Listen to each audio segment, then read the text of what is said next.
دلیل کے ساتھ کرتے ہیں، فیکٹس اینڈ فگر دیتے ہیں، بہت ہی کانفیڈنس کے ساتھ بات کرتے ہیں، بات میں وزن بھی ہوتا ہے. یہ بات بالکل ٹھیک ہے 100%. اس کے بعد میں آپ کو ایک اور بات بھی اسی سے ریلیٹڈ بتاتا ہوں، اور جمشید دستی نے جس طرح سے کپڑے پھاڑے وہ بھی میں آپ کو دکھاتا ہوں. یہ سن لیں ذرا، یہ پلیز سن لیں.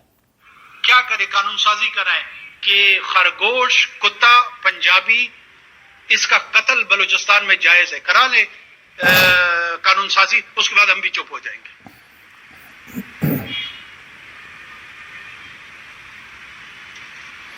جس کو دیکھو اپنے آپ کو بہت بڑا ہمدرد سمجھتا ہے. آپ کیوں پہلے بات کو سمجھتے کیوں نہیں ہے؟ کانٹیکسچلائز کیوں نہیں؟ انویسٹیگیٹو جرنلزم میرا کام ہے، یہ میں سب کو کہہ رہا ہوں، صرف اس کو ایسے فرد نہیں کہہ رہا ہوں. یہ قبیلہ ہے، میں اس قبیلے سے مخاطب ہوں اس وقت. آئے نا، کس نے روکا ان کو بلوچستان میں آنے سے؟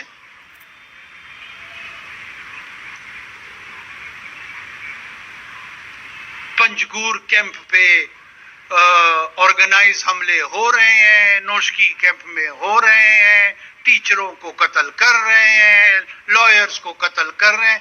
کسی کے منہ سے لفظ نہیں پھوٹتا. وہ جی بلوچستان کا وزیر اعظم ہے، ڈنڈے مارے ہیں. 2 ڈنڈوں سے آپ کو اتنی تکلیف ہی نہیں ہونا چاہیے تھا. یہ جو 4000 آدمی قتل ہوئے ہیں، اس پہ لب کشائی بنتی ہے نہیں بنتی ہے؟ مجھے تو پورے پاکستان سے گلہ ہے جس کو ابھی تک بات ہی نہیں سمجھ آ رہی. میرا ان لوائقین سے پھر کہہ رہا ہوں، نہیں ہے جھگڑا. مجھے یہ جعلی ہمدرد، جھوٹے ہمدرد، ان سے میرا مسئلہ ہے. بات بالکل ٹھیک کی ہے. کوئی ریاست کا بھی دکھ ہوتا ہے. آخر پاکستان کی جو فوج ہے، پاکستان آرمی بہت بڑی فوج ہے. پاکستان آرمی دنیا کے ان چند ممالک میں آپ کے پاس اسلحہ کم ہو، آپ کے پاس کچھ بھی وسائل کم ہوں، اس کے باوجود بھی پاکستان آرمی کو پوری دنیا مانتی ہے. اس آرمی کے کیمپوں پر اٹیک کر کے ان کے نوجوانوں کو شہید کرنا تو یہ کسی عام بندے کا کام تو نہیں ہے. یہ اس کا کام تو نہیں ہے کہ جس کے پاس کچھ بھی نہ ہو، جو باہر کی کوئی ایکسپورٹ بھی نہ ہو، وہ ویسے نہتھا لڑ رہا ہو، وہ کوئی اپنے ہی کوئی حقوق کے لیے لڑ رہا ہو. یہ ایسے تو نہیں ممکن، سوال ہی پیدا نہیں ہوتا. اب ہمارے دوست ہیں حماد حسن صاحب، انہوں نے کہا جی میں نے ڈاکٹر ماہرنگ بلوچ کا انٹرویو کیا اور میں نے اسی وجہ میں ان سے پوچھا مختلف سوال. میں نے کہا جی بالکل آپ کی بات ٹھیک ہے کہ مسنگ پرسنز نہیں ہونے چاہیے، جبری گمشدگیاں نہیں ہونی چاہیے، لیکن آپ یہ بتائیں کہ وہ جو وہاں پر مزدور مارے گئے ہیں تربت میں، کبھی کہاں کبھی کہ یہ پنجابی مزدور، تو ان کے بارے میں بھی آپ اپنا بیان ذرا واضح تو کریں. تو انہوں نے کہا جی تھینک یو ویری مچ. تو ابھی آپ کو سمجھ نہیں آئی؟ بالکل سمجھ آئی ہے، لیکن ریاست کو یہ چاہیے کہ ریاست کو اس طرح سے کرنا پڑے گا. ریاست بالکل دکھوں کا مداوع بھی کرے، لیکن ریاست قانون اور آئین پر عمل بھی کروائے. یہ نہیں ہو سکتا کہ جو مزدوروں کو مار رہے ہیں، جو لائرز کو مار رہے ہیں، جو ٹیچرز کو مار رہے ہیں، جو ہلڑ بازی کر رہے ہیں، دہشت گردی کر رہے ہیں، آپ ان کے بارے میں تو ایک لفظ بھی نہ بولیں اور سارے کے سارے ریاستی اداروں پر حملے کریں. اور پھر آپ کے ساتھ بہت سارے ارستو اور بہت، میں نام نہیں لیتا کسی کا، بہت سارے ارستو اور بہت سارے اس طریقے کے وہ جو بہت سارے اپنے آپ کو صحافی کہتے ہیں، وہ جناب وہ باہر کے اس میں اپنے آپ کو انلسٹ کروانے کے لیے، وہاں باہر اپنا نام لکھوانے کے لیے بہت ساری باتیں ہیں. اب چھوڑ دیں. یہ وزیر اعظم صاحب بالکل ٹھیک کہہ رہے ہیں. کل سپریم کورٹ میں ایک اہم مقدمے کی سماعت ہے. 7 رکنی بینچ بن چکا ہے چیف جسٹس قاضی فائز عیسیٰ صاحب کی سربراہی میں، اور مسٹر جسٹس سید منصور علی شاہ بھی اس میں ہیں، مسٹر جسٹس یحییٰ آفریدی، مسٹر جسٹس امین الدین خان اور mister justice Jamal Khan Mandokhel, mister justice محمد علی مظہر اور مس جسٹس مسرت ہلالی. یہ 7 رکنی بینچ ہے. یہ تاحیات نااہلی والا کیس سن رہا ہے. کل سماعت ہے اور یہ تاحیات نااہلی، آپ کو معلوم ہے کہ یہ کچھ روز پہلے چیف جسٹس صاحب نے بھی ریمارکس دیے تھے اور انہوں نے بھی یہی کہا تھا کہ دیکھیں اچھا میں جسٹس اطہر من اللہ صاحب نے بھی بہت زبردست ریمارکس دیے تھے لیکن اس بینچ میں ان کو شامل نہیں کیا گیا، مجھے نہیں پتہ، اور کہا گیا ہے کہ جناب یہ بینچ چونکہ آج کل پریکٹس اینڈ پروسیجر بل کے پاس ہونے کے بعد اور سپریم کورٹ کی انڈورسمنٹ کے بعد 3 رکن جو سینئر ہوتے ہیں چیف جسٹس صاحب، جسٹس سردار طارق صاحب اور جسٹس اعجاز الاحسن صاحب وہ بناتے ہیں، تو جسٹس اعجاز الاحسن صاحب نے اس اپنا ایک طرح سے اختلاف کیا ہے یا ریکیوز کیا ہے یا انہوں نے اپنی رائے نہیں دی یا انہوں نے چھوڑ دیا ہے، انہوں نے تو یہ اکثریت سے یہ بینچ بنا ہے اور 7 رکنی بینچ بنا ہے۔ چیف جسٹس صاحب نے کہا تھا کہ ایک سپریم کورٹ کا فیصلہ ہے تا حیات نااہلی پر، اور ایک جو ابھی پارلیمنٹ نے قانون پاس کیا ہے، وہ دونوں اپوزٹ ڈائریکشن میں جا رہے ہیں۔ سپریم کورٹ کا فیصلہ کہتا ہے جب نواز شریف کو نااہل کیا گیا نا، تماشے تو یہ لگائے گئے نا، معذرت کے ساتھ بدماشیاں تو یہ کی گئی نا، تو جب نااہل کیا گیا تو پھر وہاں پہنچ گئے لوگ ثاقب ناصور کے پاس اور انہوں نے کہا کہ جی یہ نااہلی کیونکہ یہ ان کو نااہل کیا گیا ہے 62(1)(f) کے تحت، آئین کے آرٹیکل 62(1)(f) کے تحت، تو یہ بتایا جائے کہ یہ نااہلی تا حیات ہے یا یہ نااہلی 5 سال کے لیے ہے۔ پھر وہاں اس زمانے میں سپریم کورٹ میں وہ نعرے لگانے والے بیٹھے تھے، ان کی فیملیز، اور وہ پھر آپ کو پتہ ہے فیصلہ لکھنے والا تھا جسٹس عمر عطا بندیال صاحب جو ابھی چیف جسٹس ہو کے گزرے ہیں ماشاءاللہ، ٹھیک ہے نا۔ اب جب عمران خان کا کیس وہ گیا اور ریمارکس دیے تو کہتے ہیں یہ جو تا حیات نااہلی والا قانون ہے یہ کالا قانون ہے، تا حیات نااہلی والا، اور یہ نہیں پتا کہ فیصلہ خود لکھ کے بیٹھے ہیں صاحب، ٹھیک ہے۔ اچھا اب انہوں نے فیصلہ لکھا اور تا حیات نااہلی کر دی، یعنی سپریم کورٹ نے تشریح کی 62(1)(f) کی کہ 62(1)(f) میں یہ تو نہیں، مدت کا تو تعین نہیں ہے، لیکن اس سے مراد نااہلی تا حیات ہے۔ اب قاضی فیض عیسیٰ صاحب کہتے ہیں کہ یہ فیصلہ کہتا ہے تا حیات ہے، وہ قانون کہتا ہے 5 سال کا ہے، تو اب یہ ادھر جا رہا ہے فیصلہ، قانون ادھر جا رہا ہے، کسی ایک کو رہنا ہوگا، یا فیصلہ رہے گا یا قانون رہے گا۔ اب سمجھ آ گئی آپ کو؟ یہ اب 7 رکنی بینچ ہے، اس سے پہلے ایک کانفرنس میں بھی اور جناب قاضی فیض عیسیٰ صاحب نے کہا کہ جو بندہ قتل کرتا ہے اس کی نااہلی بھی تا حیات نہیں ہوتی۔ جسٹس اطہر من اللہ صاحب نے کہا تھا کہ جو بچوں کے ساتھ زیادتی کرتا ہے، چھوٹے بچوں کے ساتھ جنسی زیادتی، اس کی نااہلی بھی تا حیات نہیں ہے، تو یہ نیب کیسز والے کی نااہلی ناحیات کیسے ہو گئی ہے؟ اور قاضی فیض عیسیٰ صاحب نے ایک کانفرنس میں کہا تھا، میں کئی دفعہ وہ کلپ سنوا چکا ہوں، اور انہوں نے کہا تھا کہ بھائی یہ ایک فیصلہ آیا ہے سپریم کورٹ کا، انہوں نے کہا ہے کہ آپ نے بیٹے سے تنخواہ نہیں لی جو کہ بنتی تھی، آپ نے لی نہیں، تو 3 دفعہ کا الیکٹڈ وزیر اعظم، بس آپ اچھے مسلمان نہیں ہیں لہذا ہم آپ کو نااہل کرتے ہیں۔ تو وہ ایک بڑا سارکاسٹیکلی اس پر اپنا بیان دے چکے ہیں۔ اب چیف جسٹس صاحب کی سربراہی میں بادی النظر میں، اس پہ کوئی اور تبصرہ میں نہیں کروں گا، بادی النظر میں یہی لگ رہا ہے یہ کیس اڑنے جا رہا، جتنی بھی اپلیکیشنز تھی سب کو یکجا کر دیا گیا ہے، تو اب نااہلی جیسے ہی یہ جناب 5 سال کی ہونی ہے، تو وہ آلریڈی بھی نواز شریف صاحب کے وہ کیسز تو باقی تو ختم ہو گئے ہیں، تو وہ اب ان کے کاغذات نامزدگی بھی منظور ہو گئے ہیں۔ تو سب سے بڑی بات کہ ان کاغذات نامزدگی کو پی ٹی آئی نے چیلنج بھی نہیں کیا، کسی اور نے اب کیا ہے اپنی مشہوری کے لیے۔ لیکن یہ جمشید دستی صاحب کا کیا چکر ہے بھائی، ٹھیک ہے نا؟ یہ آپ ویڈیو دیکھ رہے ہیں، جمشید دستی کہتے ہیں جی میرے گھر پہ حملہ کیا رات کو یہ پولیس نے، ایجنسی والوں نے وغیرہ وغیرہ، اور یہ سارا کچھ، اور یہ حملہ ہوا، اور مطلب مجھے مارا پیٹا، اور میری مسز کو ننگا کیا، اور پتہ نہیں میرے جو ہے نا میری بہن کو اور باقی کو، میرے چھوٹے بچے کو مارا۔ چیف جسٹس صاحب سے وہ فریاد کر رہے ہیں، وہ کہہ رہے ہیں کہ اس کے بعد نواز شریف کو ننگی گالیاں دینا شروع کر دی انہوں نے، اور جس طریقے سے انہوں نے وہ سارا کچھ کیا، یہ میں آپ کو تھوڑا سا ان کا یہ سنواتا ہوں، پھر اس کے ساتھ میں آپ کو ان کی بہت ساری اور بھی باتیں میں بتاتا ہوں۔ جس طریقے سے یہ وہ شدت پسندی سے یہ کہہ رہے تھے اور کہہ رہے ہیں، یہ ان کی آپ ایکٹنگ بھی تو دیکھیں ذرا، اور یہ سارا یہ ذرا آپ سن لیں، پھر اس کے بعد اس پہ مزید بات کرتے ہیں۔ باتیں ان کے میں اور بھی آپ کو کلپ سنواتا ہوں، یہ ذرا آپ نے ساتھ رہنا ہے بس۔ بسم اللہ الرحمن الرحیم، قل هو اللہ احد اللہ الصمد لم یلد ولم یولد ولم یکن له کفوا احد۔ میں جو اس وقت ویڈیو بنا رہا ہوں تو صبح کے 3:45 ہو رہے ہیں. میں chief justice supreme court of Pakistan آپ کو بتا رہا ہوں, میں جمشید دستیاب سے مخاطب ہوں. میں چاہتا ہوں اسمبلی کا الیکشن جیتا ہوں.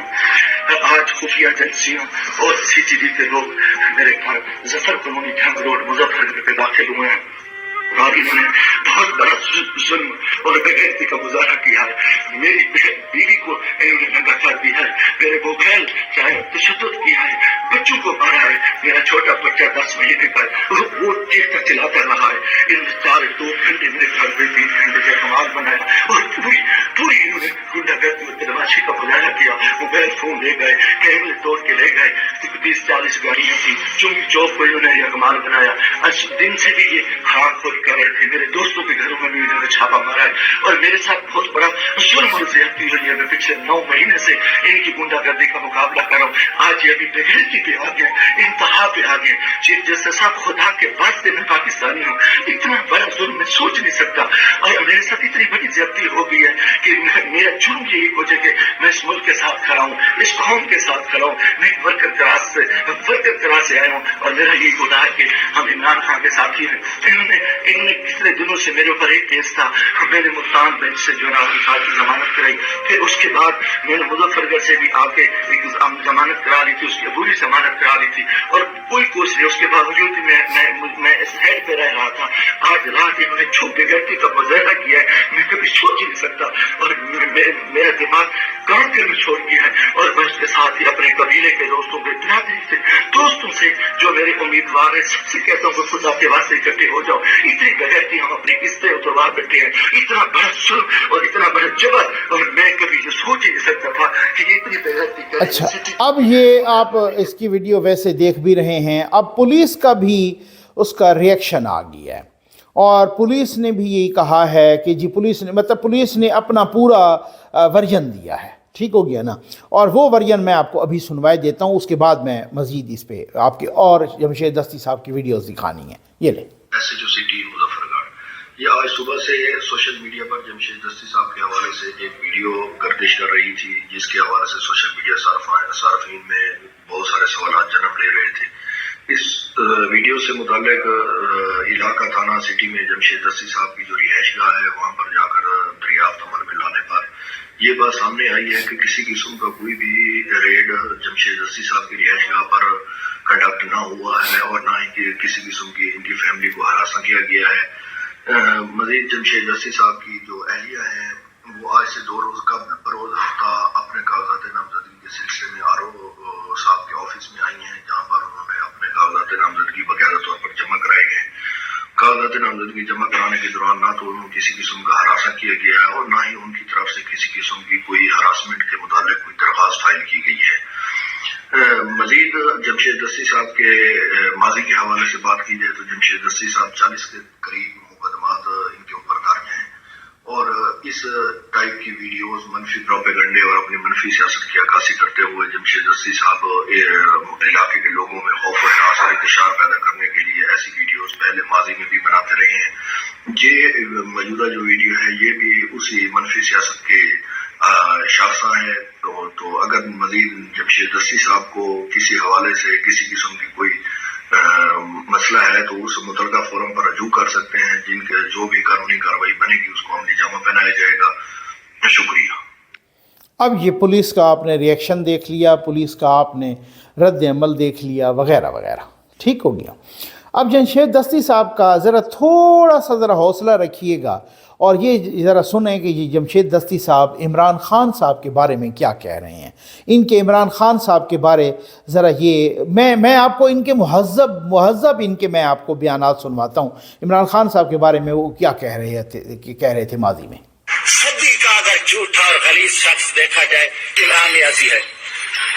یار ایک چاوا ہوتا ہے نا, اس کی بھی کوئی غیرت اور سوچ ہوتی ہے, اس کا بھی کوئی قول و فعل ہوتا ہے, کوئی اس میں بھی تھوڑا سا ضمیر اور ایمان ہوتا ہے. یہ تو بے ایمان ہے, بدبخت ہے, جھوٹا ہے. جی آپ نے یہ میں نے آپ کو بڑا مختصر سا کلپ سنوایا ہے. اب ایک دوسرا بھی سن لیں یہ کیا کہہ رہے ہیں عمران خان کے بارے میں. عمران خان صاحب خدا نہ کرتا اگر عمران خان آ گیا تو وہ بہن اور بھائی میں فرق ختم کرے گا. وہ کہے گا بہن اور بھائی کا نکاح جائز ہے. اور وہ سارا سسٹم وہ اس کی بیوی نے بھی جو ساتھ کا بیوی ہے اس نے بھی یہ کہہ دیا کہ میں تو اپنا یہ حدود آرڈیننس ختم ہونا چاہیے. تو آج وہ ان کی بڑی بڑی باتیں کر رہے ہیں اور ان کا جو کردار ہے وہ بھی قوم کے سامنے مالک ہے. اب یہ کیوں کیا؟ بڑی زبردست قسم کی ویڈیو بنائی گئی رات کے 4 بجے، اور ساتھ ہی جناب اس پہ میوزک بھی لگایا گیا. پی ٹی آئی کے تمام اکاؤنٹس اس کو جو ہے نا، اور سارے مالشیا پالشیا اور ایف میٹرک فیل سارے لوگ اس کو دکھا رہے ہیں. بہت ہی وائرل ہو گئی یہ ویڈیو، سب کو دکھایا جا رہا ہے. یہ صرف اس لیے خان صاحب کا وتیرہ ہے. آپ کو یاد ہوگا شہباز گل جب گرفتار ہوئے تو کوئی آدھے گھنٹے کے اندر اس کے ڈرائیور کو عمران خان نے، یہ چونکہ وہ بنی گالا چوک پر، یہ عمران خان چوک پر گرفتار کیے گئے، اس کے ڈرائیور کو اوپر بلا لیا کہ جی آپ کپڑے شپڑے پھاڑو. اس وقت جب اس کا وہ انٹرویو تو انہوں نے خود دیکھا اس کا ڈرائیور بالکل صحیح سلامت، اس کے ساتھ چھیڑا ہی کسی نے. وہ بعد میں وہ چوک پر سی سی ٹی وی کیمرہ لگا ہوا ہے نا، اس ڈرائیور کے ساتھ چھیڑا ہی کسی نے نہیں ہے. شہباز گل کو بیچ میں سے گاڑی سے نکالا اور لوگ لے کے گئے، ٹھیک ہے نا. ڈرائیور چلا گیا، وہ لوگ چلے گئے اور ڈرائیور پھر اس کے بعد بنی گالا چلا گیا. ٹھیک، پھر اس کے بعد جب یہ سی سی ٹی وی ویڈیو نہیں آئی تھی تو اس سے پہلے عمران خان نے کہا جی آپ کپڑے پھاڑو، آپ اپنا گریبان پھاڑو اور آپ کہو جی نا اس طرح سے ظلم ہوا ہے، اس طرح سے ظلم. یہ پورے فراڈی ہیں. ٹھیک ہے. اچھا، اب آپ کو یاد ہوگا کہ شہباز گل گرفتار ہوئے یا عمران خان صاحب سے پہلے جتنے لوگ گرفتار ہوئے، اعظم سواتی ہوئے، باقی پتہ نہیں کتنے، تو خان صاحب کا آدھے گھنٹے کے اندر بیان آ جاتا کہ دیکھو جی وہ فلاں میرا بندہ گرفتار ہوا ہے، اس کو ننگا کر کے مارا گیا ہے. اب سمجھ آ گیا آپ کو؟ ٹھیک ہو گیا نا. آپ میں غلط تو نہیں کہہ رہا. عمران خان صاحب کے یہ بیانات ریکارڈ پہ ہیں. وہ جناب بیٹھ جاتے وہاں زمان پار سے، وہ کہتے ہیں یہ کوئی طریقہ کار ہے، ان کو ننگا کر کے مارا گیا ہے. اعظم سواتی اس کو ننگا کر کے مارا گیا ہے، فلاں کو اس کو ننگا کر کے مارا. اب بھائی جو بھی گرفتار ہو رہا ہے، عمران خان 1 گھنٹے کے اندر بیان دے رہا ہے کہ جی میرے پاس اطلاعات آ گئی ہیں کہ اس کو ننگا کر کے مارا گیا ہے. ٹھیک، جب عمران نیازی گرفتار ہوئے اس وقت کسی نے نہیں کہا ان کو ننگا کر کے مارا گیا ہے. اس وقت انہوں نے جیل سے پیغام بھی نہیں بھیجا. اس وقت وہ یہاں ریمانڈ پہ بھی رہے. اس وقت بھی خان صاحب نے نہیں کہا کہ بھائی میرے یوتھیوں کو بتا دو کہ مجھے ننگا کر کے مارا گیا ہے. یہ وہ اس طریقے کا فتنہ ہے. فتنہ جو فتنہ ہوتا ہے نا، اگر آپ نے تاریخ کا مطالعہ کیا ہو، میں خود تاریخ کا اسٹوڈنٹ ہوں، ہسٹری کا اسٹوڈنٹ، بھلے وہ انڈو پاک ہسٹری ہو، بھلے وہ اسلامک ہسٹری ہو، بھلے وہ جو ہے نا ورلڈ ہسٹری ہو، امریکن ہسٹری ہو، یورپین ہسٹری ہو، جو بھی اب جہاں پر بھی دیکھیں، جب وہ فتنہ ہوتا نا، فتنہ، فراڈ، اس قسم کا بندہ وہ اکیلا نہیں ہوتا. آپ چیک کر لیں جو ہسٹری کے اسٹوڈنٹس ہیں، میں تو ہسٹری کا ایک ادنا سا اسٹوڈنٹ ہوں، جو پروفیسرز ہیں وہاں پر وہ بالکل میری گواہی دیں گے اس بات کی. مختلف فتنے آئے، مختلف فراڈی آئے، وہ اکیلے نہیں ہوتے، ان کے ساتھ مافیاز ہوتے ہیں، ان کے ساتھ بڑے پاورفل لوگ ہوتے ہیں، بیہائنڈ دا سین ان کے ساتھ بہت کچھ. یہ خود کہہ رہے تھے کہ مجھے کیا ہے کہ آرمی چیف جو بھی آ جائے، مجھے کیا ہے، کیونکہ فکر تو ان کو ہونی چاہیے کہ جو کرپٹ ہیں، جو کرپشن کرتے ہیں، ان کو اس وجہ سے کہ یہ چونکہ کرپشن کرتے ہیں تو یہ چاہتے ہیں آرمی چیف میرا اپنا آنا چاہیے. میں کرپشن کرتا نہیں ہوں تو اس وجہ سے وہ کہتے ہیں کہ جی مجھے کیا ہے جو بھی آ جائے. لیکن جب جو بھی آنے لگا تو پھر اس کے بعد اس نے سعودیہ تک چغلیاں لگائیں. اس کے بعد انہوں نے یہاں دھرنا دیا کہ لانگ مارچ کیا، پھر وہ آ گیا، پھر بھی اس کو گرانے کے لیے 9 مئی کر دیا. اب آپ اندازہ کیجئے یہ فتنہ جو ہے نا، فتنہ اس وقت کے پرائم منسٹر شہباز شریف صاحب وہ متعدد انٹرویوز میں کہہ چکے کہ جو 9 مئی کا واقعہ ہے یہ ایک ریاست پر حملہ تھا، پاک فوج پر حملہ تھا، فوج کے کچھ ریٹائرڈ لوگ بھی تھے، فوج کے کچھ حاضر سروس لوگ بھی تھے. تو پھر اس فتنے کا علاج جب تک اس فتنے کا نہیں ہوگا علاج، جب تک اس فتنے کو سیاسی اعتبار سے جڑ سے نہیں اکھاڑا جائے گا، تب تک سوال ہی پیدا نہیں ہوتا. آپ کچھ بھی کر لو، چاہے جتنی حکومتیں بنا لو، اسی طریقے سے یہ صورتحال رہے گی. یہ اسی طریقے کے فتنے اٹھتے رہیں گے. وہ کہیں گے کوئی کچھ کہیں گے میری ماں کو خدا نخواستہ ننگا کیا، کچھ کہیں گے میری بہن کو ننگا کیا، کچھ کہیں گے میری بیوی کو ننگا کیا. یہ خود اخلاقی لحاظ سے، معاشرتی لحاظ سے، قانونی لحاظ سے، کسی جمہوری لحاظ سے ننگے لوگ ہیں.